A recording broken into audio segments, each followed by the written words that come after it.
Honorable KJ is just... Sorry? I think it's just a little impatient, but we are all on points of order.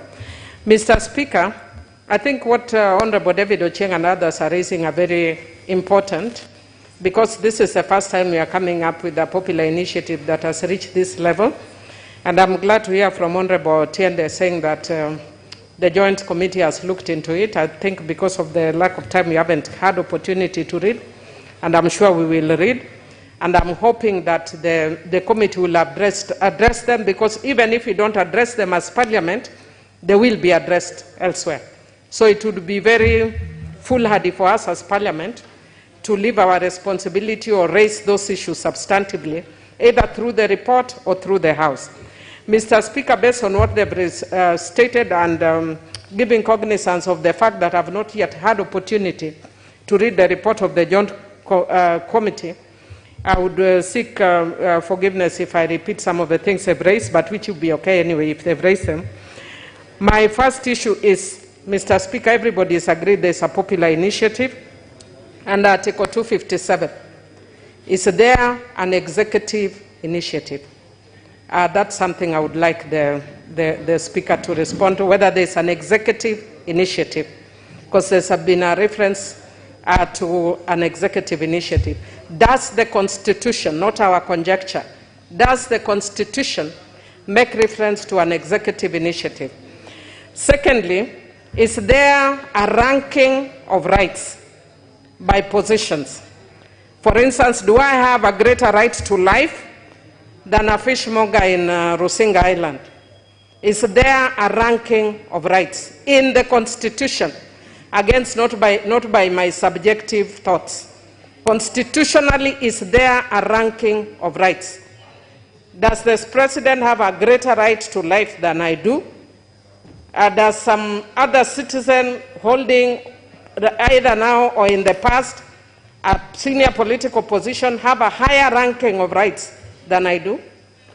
Third, Mr. Speaker, on the issue of popular initiative, I would seek your guidance that if during public participation, people give different views, say during the period that they've gone around, the promoters have gone around seeking views, and we have 100 different views in regard to this, Mr. Speaker.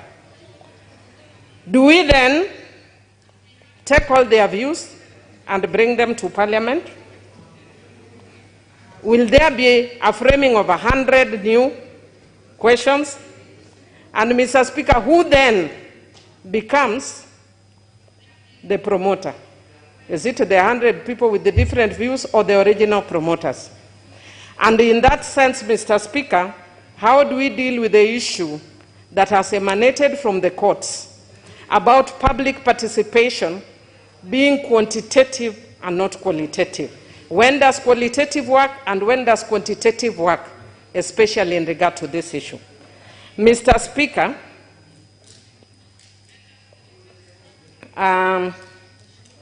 the other issue, just two more, Mr. Speaker.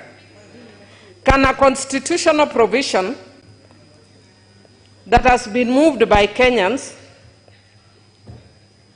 that Kenyans have desired, in itself be considered unconstitutional? Mr. Speaker, I hope you're getting me. Absolutely. Yes. Can a constitutional provision moved by Kenyans on their own be considered unconstitutional? Are you saying when you talk about being moved, are you suggesting, the question is, can a constitutional amendment or a proposal to amend a provision of the Constitution be unconstitutional? Mr. Speaker, that is actually, I can actually put it in 3 levels. One, can a proposed amendment be a constitutional? Absolutely. That's a different thing.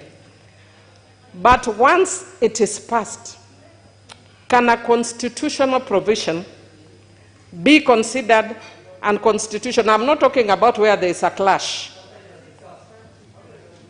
A substantive passing in the Constitution, can it be unconstitutional? Mr. Speaker, Mr. Speaker, my other issue is, can Kenyans, somebody is asking that lawyers are asking very strange issues. The Speaker is a lawyer, he's understanding me. It's not a house of lawyers, but it's a house of passage of law, Mr. Speaker. And Mr. Speaker, I would want to encourage those who are worried. Let me not encourage. Mr. Speaker, I thank you, and I can see my sister Janet, who understands what I am doing, encouraging me. Thank you. Mr. Speaker, those who do not understand, ask me to unpackage for you, because I know the Speaker understands what I'm doing.